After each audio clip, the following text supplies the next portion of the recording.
Okay, we are officially at 10:15. So we're going to go ahead and get started. I really don't have too much information to share with you all, so I'm glad to see some individuals from some other campuses, so we can maybe have some chatter about some other things going on in the state, and kind of use this as a resource to chat with each other in the state, as I know we haven't really had an opportunity to do so. For those of you who don't know me or I haven't had a chance to chat with you yet, my name is Jeana. I'm the Arkansas State Director for NERSA and Assistant Director for Facilities up at UA Fayetteville. There are a couple people I don't recognize on here, so I know that I've asked you to put your info in the chat, but if you all would give me a minute and introduce yourselves so I can hear all about you, that'd be great. I'm going to start up in the corner. Sarah, you are to my left, so I'm going to start with you. Hi, good morning. Sarah Adcox. I'm the director of our Mule Rider Activity Center and our intramural program at Southern Arkansas University. Thank you. Laura, you're next. Shively. Here we go. Hi, Laura Shively. Work at the University of Arkansas Fayetteville. I'm the coordinator for clubs and intramural sports. Kristen, I have you next. Hi, Kristen D'Angelo, Director of Facilities at the University of Arkansas Fayetteville. And Katie, I have you next.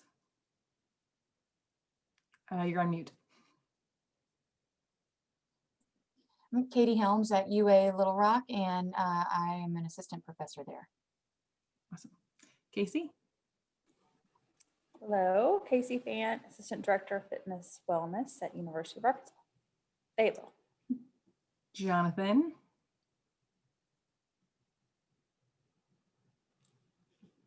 You're on mute, yeah. Yeah, I know. I was like, where's the mute button? Good morning, Jonathan Elliott, Assistant Director for UX Sports, University of Arkansas here in Fayetteville. Kelsey? Kelsey Harrelson, I'm the Facility Coordinator, UA Fayetteville. Christine, you're next on my list, but we're just going through and giving everyone a short introduction since we have such a small group. We figured we'd do that. I'm Christine Hluzik. I'm the Director of Membership here at NERSA headquarters, and we're just doing a little listening tour, hearing how everyone's doing and how it's going, and trying to figure out other ways we can be helping the members. So awesome. Thank you. Robbie or Robert, I have you next. Robbie Ballard, Phillips Community College, Helena, Arkansas, Fitness Center Director. Excellent, thank you. Jeremy? Good morning, Jeremy Batches, Executive Director, University Recreation, UVA Fayetteville. Jordan, I have you next. I'm the graduate assistant at Arkansas Tech, split intramurals. So great. And Becky. Good morning, Becky Todd, University of Arkansas Fayetteville, Director of Programs. Excellent.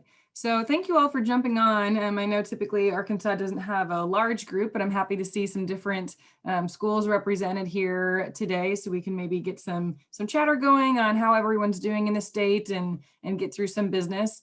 I don't have a ton of official business to share with you all. The first thing I will mention is we're missing our student leader, our state student leader, Taylor Crabtree at the moment. He was unable to be here right now, but he is available for any chatter if needed, and I'll share his contact information after this as well.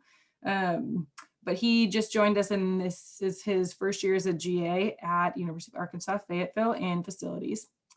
Some NERSA things, and Christine, you can jump in here if I'm misspeaking or missing something, or if you have more info you'd like to share with us. The annual conference for Milwaukee essentially is going to be a virtual plan, and I don't think that there's been dates set out for that quite yet, but more details are planning to come and be shared in the future with you all. Region 4 essentially had a conversation about, how we could support our region and getting the opportunity to to attend that virtual event whenever we find out more information. And so Region 4 would like to be able to provide scholarships whenever we know more about how much that's going to cost, when that's going to be, and what that virtual conference is really going to look like. Christine, I'll kind of pass it to you if you have anything to share about that. Yeah, we are looking at dates being quite different than what was originally posted from Milwaukee.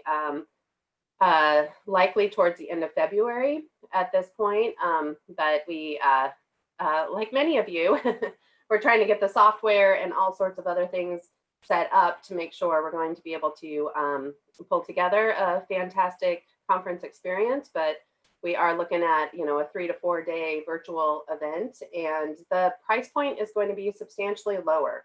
That piece, the board hasn't voted on that yet, but we expect that vote to come here in the next few weeks. And we are budgeting on the cost of the event being substantially lower than what our traditional in-person conference costs. So we do hope that a lot more people are going to be able to come and to attend. And we're working with the NERSA member network, your Region 4 leaders, on what the networking components will look like so that there can be a lot of different engagement opportunities as well as some fantastic educational sessions.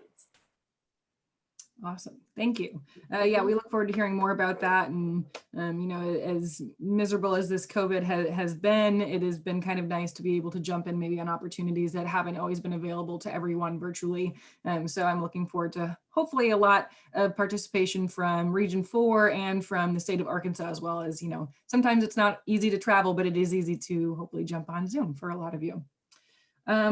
Some other information that I had was just a reminder that the rest of the week is our virtual conference. And I want to thank Jonathan for all his planning that he did with that conference. It's much appreciated. And, day 2, I think that it's off to a great start for as great as it can be without being together with everyone. And there's a lot of good sessions to attend. So I highly suggest that if you have time to jump on a Zoom meeting, to do so.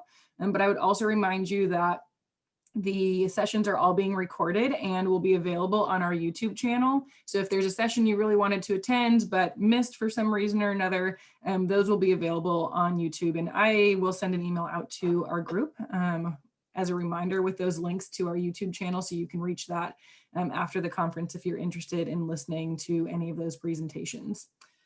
Some are, not COVID related, which might be a welcome relief. So check those out if you get the opportunity. The other thing I wanted to share about some nursing news in the region is this year we started some new committees in Region 4 facilities. There's an intramurals one, club sports, communications.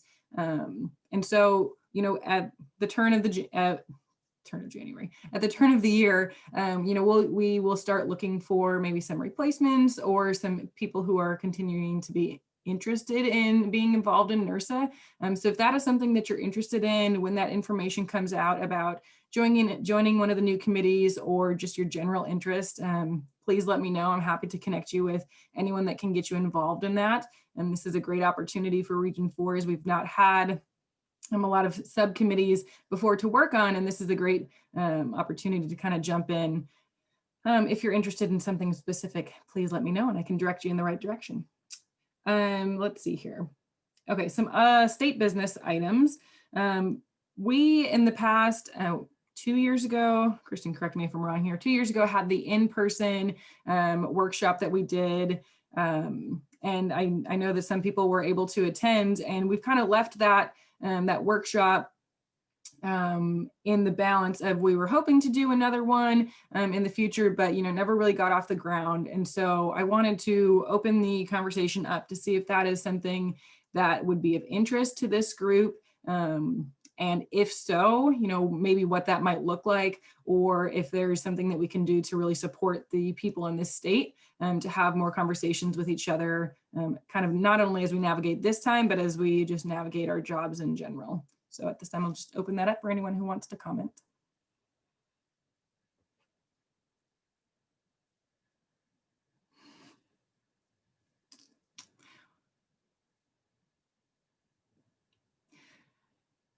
Seeing no comments or hearing no comments, I totally get it. You know, a lot of people are zoomed out or conferenced out. I 100% understand. So what I guess I have intention to do is to check in after this conference and see if there's something that people might be interested in talking about as a group. And we can maybe look in next semester of even offering if it's just a roundtable or participating in any of the roundtables that the subcommittees are putting out. I know that facilities has had a couple, and I know that some other committees are putting some other roundtables out.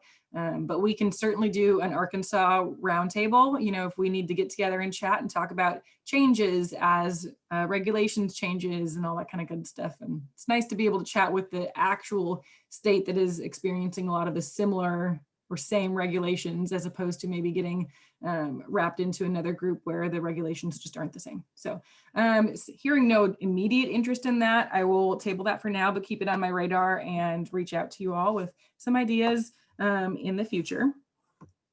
So the next thing I had was just a reminder. So I just came in as state director. So the next time this position will be up is spring of 22.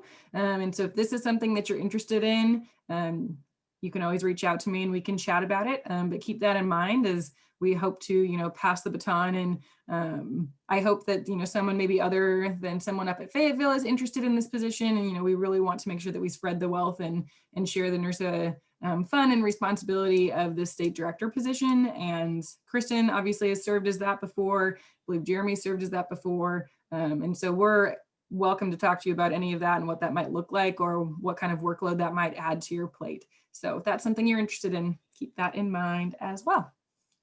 Does anyone have any state business questions or anything that I might be able to answer regarding any state specific business? Or Christine, anything to add for us? I did not expect much. That is a-okay.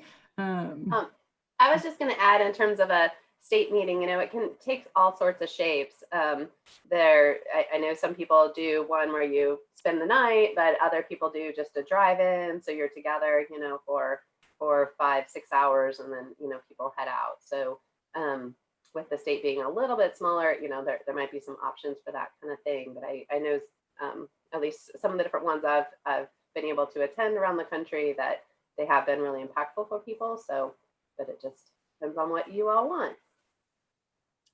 Thank you.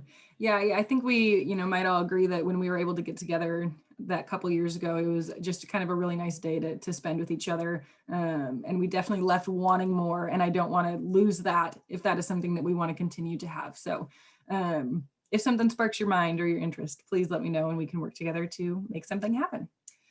Okay, so then that's honestly all I had in terms of official business, but since we're all together in the same room, I wanted to at least open up the table. If anyone has any questions about reopening or want to pose a question to the group about how maybe Southern Arkansas University is doing something in their facility, or how Phillips Community College is operating intramurals if they are, or group fitness. I just wanted to give us a chance to have that conversation with each other if anyone had questions or anything for the group.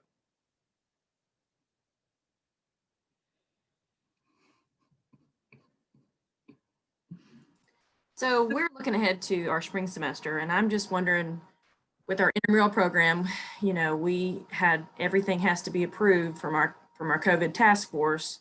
What kinds of things are you guys thinking about for your spring intramural seasons?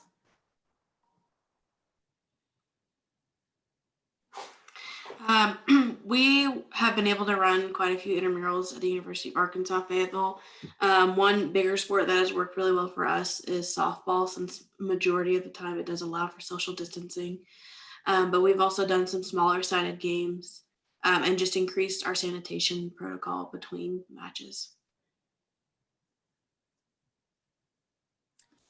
Is anyone planning on doing, well, I mean, we normally do basketball in the spring. That's our big sport. And so far this semester, we've done smaller things like 3-point shootout and horse and things like that. And so I don't know that we will get approved to do 4-on-4 basketball. Is anybody planning on doing basketball? We're not planning on doing it. With softball, we had some success this fall semester. So if we do consider another team sport, it may be softball again.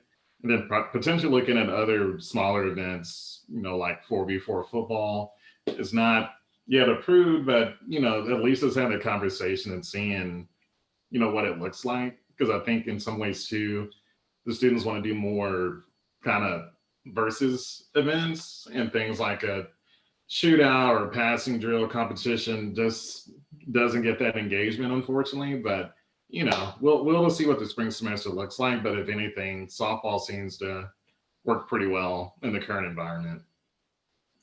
It's not intramurals, but I would just add in that University of Arkansas Fayetteville is starting to consider, more of those team sports for informal recreation. And so, maybe as we get approvals to start looking at those types of things and what that might actually look like, it may allow something for intramurals or clubs to look at too. But, we're kind of slowly starting to work some of those informal recreation games in, or sports in. And so I'm hopeful that will spark some interest in others, if that of course gets approved from our task force as well. This is Robbie at Phillips Community College. Our task force is not letting us participate in anything, and it doesn't look like it's getting any better for the fall, for the spring. So that's all I have. Robbie, is your fitness center open? No, task force has everything shut down. Wow, even fitness centers closed. Okay, it's tough.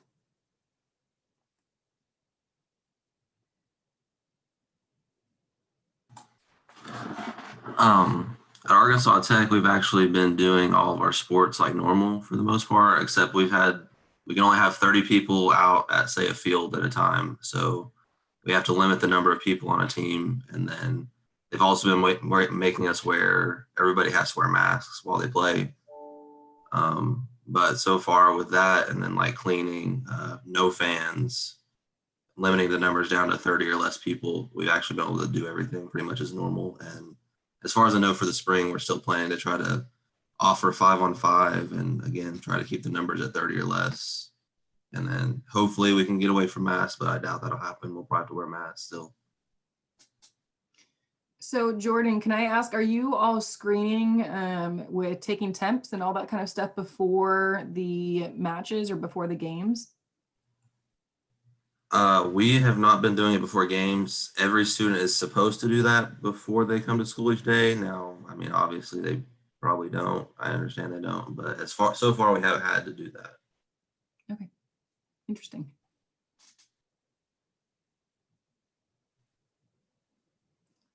Any other topics anyone want? Oh, go ahead. Oh, well, I was just going to say, I'm at Arkansas State and our task force is kind of the same thing. We're trying to do some intramurals. We're going to do some softball, but with the weather that we're having and the field conditions, we haven't been successful in that. Our gym has been open since June 1. We started with the temps and the protocols, and that's been going really well. We don't have to take temperatures anymore, but we still have to ask them the questions, and the students are still required to do the self-check whenever they come to campus. Like everybody else, we've upped our protocols for cleaning, but our gymnasium is not open. So we don't have open basketball. We don't have any open team events. We've converted our basketball gym into our group fitness area because our group fitness room was taken over by academic space. So we've really kind of revamped. It's worked well. So we kind of space it out and we limit how many can come to group fitness, and we do the 12-foot like everybody else. But unfortunately in our area of Northeast Arkansas, the numbers are going up. So everyone's really kind of on high alert, so to speak. And I was kind of curious if anybody was able to do intramurals, if they've come up with any ideas on the small-sided. I'm open for suggestions or ideas if anybody has, pickleball, dodgeball, anything like that. I'd love to hear any ideas or suggestions people have.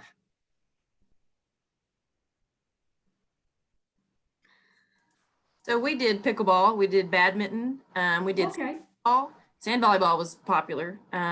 We did ultimate frisbee, and we just limited the team numbers. And so those sports have worked well for us this semester. And like you guys have said before, softball is big for us in the spring too. So we'll do softball because we can be outdoors and spread out. But again, our indoor things are tougher because everybody wants to play basketball. At least for us, our court is our busiest place, and we're not allowing pickup games or anything like that either right now. And so every student that I've talked to lately, they want to know, are we going to do intramural basketball? Yeah. Okay, thank you. We're kind of in the same boat. I don't see it happening in the spring with projecting what's been going on. Hi, everybody. I'm Carmen. I work at UA Little Rock. Just like Sarah was saying, we start badminton next week, but we've been able to do table tennis and tennis and and a few other sports, but we've only been able to do stuff inside, actually outside of tennis, but we had to limit the number of participants. But we have been doing a few virtual challenges that have gone pretty well. We did something called Step Up September and then Active April, where we gave specific challenges to complete each day. And people actually like that. The students participated as well as some faculty and staff. And I don't mind sharing a template with you all. I don't know if there's somewhere that we can, share information, but I don't mind sharing that because that went pretty well. And then of course we started esports, but it kind of seemed like some students were kind of just done with playing video games.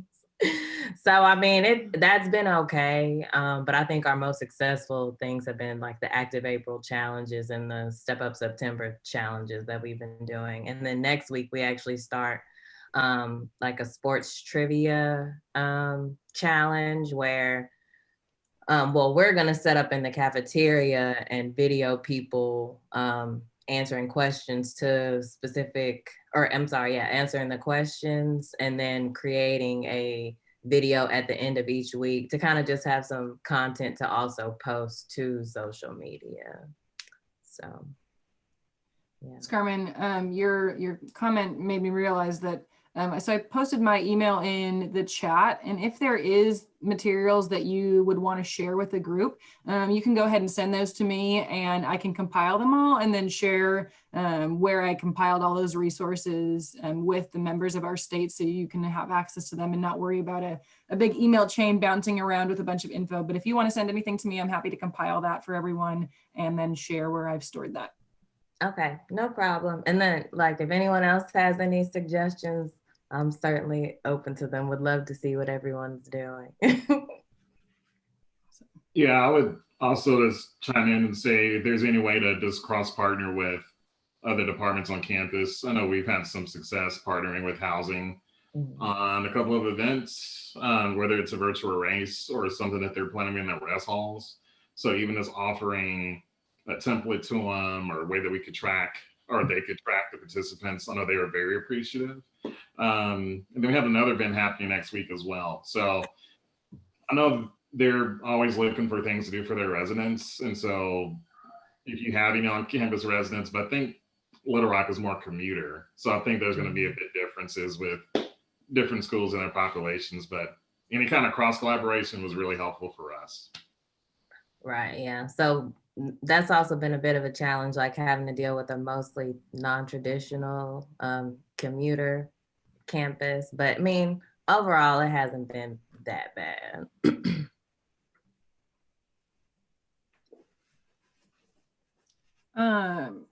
Kind of off the sports topic, I am curious if anyone in their fitness centers have opened their bench presses. That is one of the most frequent things that we get asked for, but we just hadn't opened it yet because the the distancing rule really was getting to us with the requirements for spotting. So if anyone has any info on that, I'd love to hear that.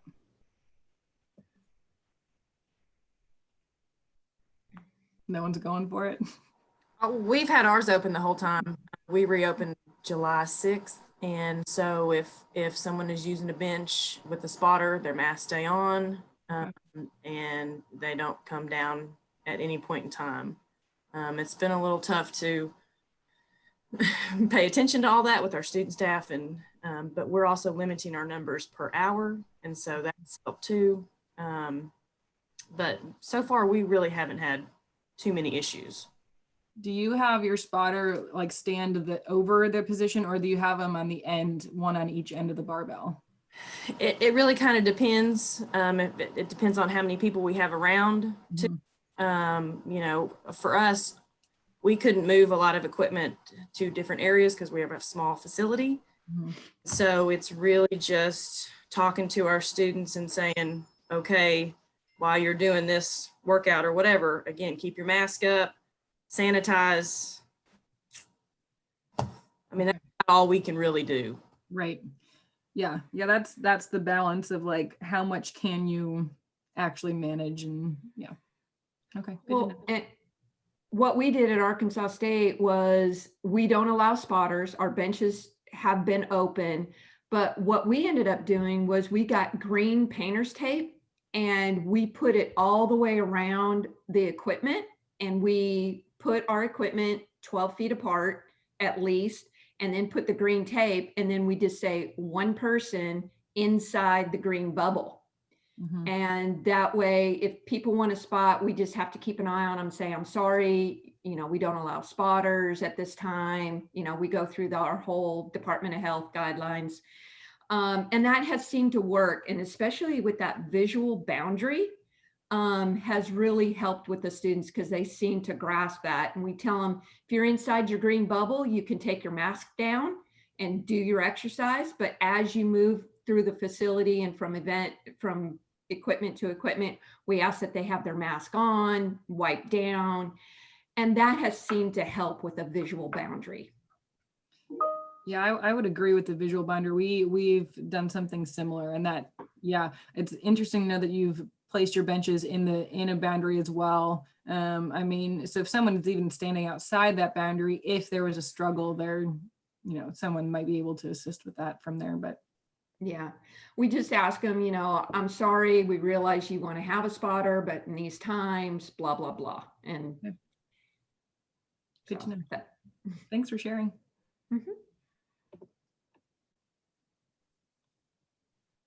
Any other topics anyone wanted to talk about or ask? Questions out to the group about anything?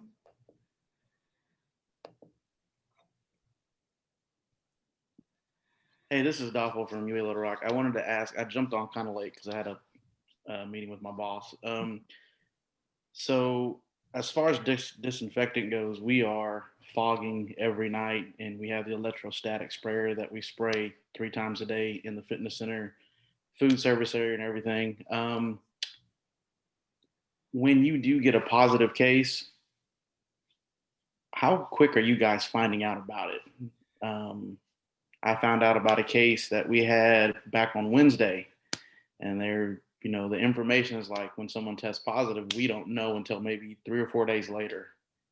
And I didn't know if you guys have some kind of task force that's set up that tells y'all quicker when it happens, because as far as our task force goes, they're finding out, you know, 3 or 4 days later as well. And then it's like, okay, well, the student tested positive. They said they're in the weight room back on October 17th. And I'm like, well, nothing I can do about that. We've already sprayed, and, you know, I mean, I can't just run down the halls yelling at everybody, hey, a student tested positive a week ago. So I just didn't know if you guys were getting information quicker, if there was something that you were using that was helping to get it quicker. I don't know. I wish we could say that we were getting info quicker, but, you know, we're really not. I mean, our students, I feel like, have done a pretty good job of notifying us if they're getting tested. And, you know, I think that we've set a pretty good culture for that. But, you know, like you said, sometimes by the time they realize they're positive, it's been 2 days, it's been 3 days. But, you we're really kind of holding on to, we disinfect frequently at the end of every shift. Everything that they touched, their radios, etc., are all disinfected. And we're kind of going on the practice that when anyone leaves their space, it's disinfected multiple times a day anyway. So we're really doing the best we can with the information that we have. Kind of sounds like you're doing the same, because we too are using electrostatics for disinfecting frequently. Dolpho, are you talking about from a participant standpoint or from a student employee standpoint? Well, you're on mute. You're mute. A case is a case. It doesn't matter if it's a student or staff or what. It's Right, usually but- taking us 8 days before we find out here in. Right, but DC. we've seen the issue of our students who work for us communicate, but the delay is in students who've been in working out. And so how Yeah. contact tracers have been timely in that or not have been made it different. Yeah. You're exactly right, Kristen. I'm talking about our students or our members or our faculty that come in and use the facility, and then they wind up testing positive, and then we don't know about it. But if it's our students, we have all the protocols set, and that they've got to call us, they've got to check the temperature, all that stuff, which, we find out quick that way. But I guess everyone's in the same boat. And I know some schools may be doing testing on site. Right now, we currently are not doing testing on site or any kind of rapid testing. So they've got to go to UAMS or elsewhere to get tested. Yeah, I would just say from us and what ours has been is, and I don't know if this is other campuses, but we were having issues with our students responding to contact tracers. So it delayed reporting and being able to get in contact with us. Where the contact tracers have made more contact with us are with student employees. For us and with our disinfection, there hasn't, because of the guidelines, that's not been they know we're cleaning, they know they're distanced. And so we have yet to see someone come in and be like, this person visited as a participant. This is what's happening. We've seen it on other places on campus where they've shut it down and closed it for 24 hours. But more so what we've seen is who is, of your student employee, were they within them? Were they with them for over 15 minutes, regardless of mask use or not?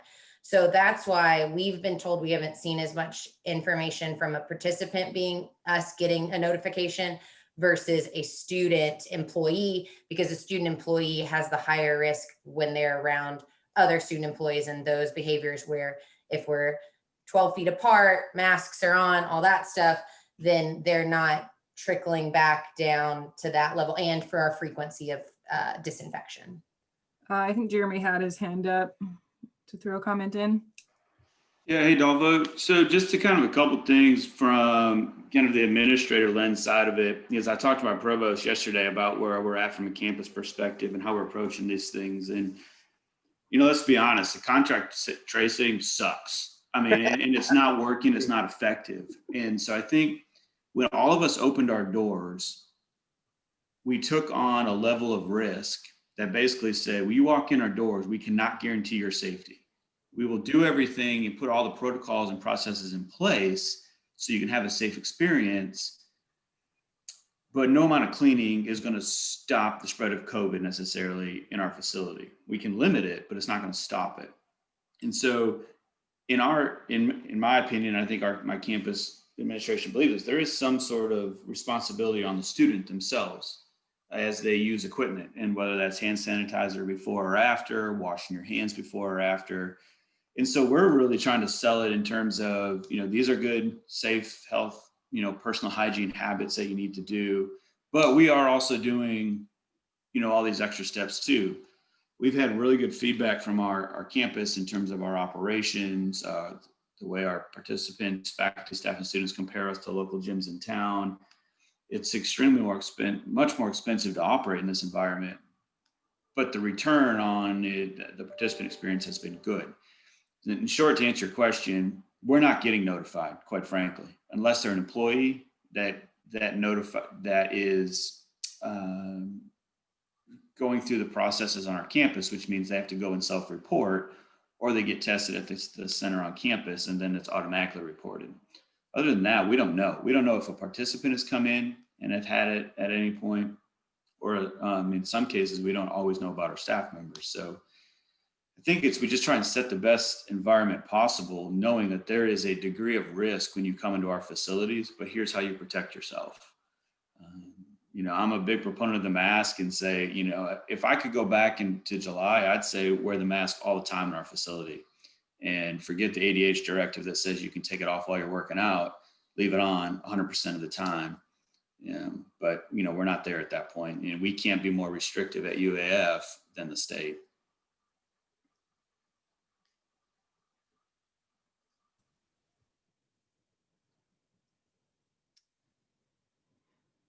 Christopher, I know you just jumped on. We're kind of going on a roundtable. If there's any topics that you wanted to discuss or questions you had for the group, I saw somebody else jump on as well. So any other questions or topics that anyone wanted to discuss with our Arkansas group?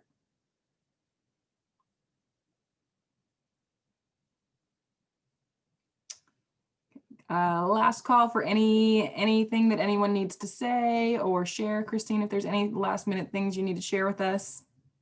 Good. Okay. So essentially, like I said in the chat, I dropped my email in there. So if there's any resources that you wanted me to share with the group, you can go ahead and email those to me and I will compile them in a group and then share where I've compiled that information. So you can check on it and see if there's anything that might be helpful to your group. So again, if you have something for that, go ahead and send it to my email and I will get that compiled and shared to everyone.